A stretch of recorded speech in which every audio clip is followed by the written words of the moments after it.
ಮಾತಿನ ಜೊತೆಯಲ್ಲೇ ಗಂಧವಿರೋ ಕನ್ನಡ ಕಸ್ತೂರಿ ಎಲ್ಲೂ ಇಲ್ಲ.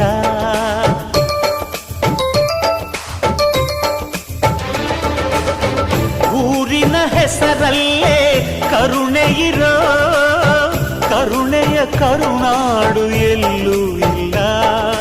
ನೀರು ಕೇಳಿದರೆ ಪಾನಕ ನೀಡುತ್ತಾರೆ ಇಲ್ಲಿ, ಸತ್ಯ ಕೇಳುವುದೇ ಕಾಯಕ ಎನ್ನುತ್ತಾರೆ ಇಲ್ಲಿ. ರುಕ್ಕಮ್ಮ ಏಳು ಕೆರೆಯ ನೀರು ಕುಡಿದೆ ರುಕ್ಕಮ್ಮ, ಏಳರಲ್ಲೂ ನಮ್ಮ ನೀರೇ ನೀರಮ್ಮ.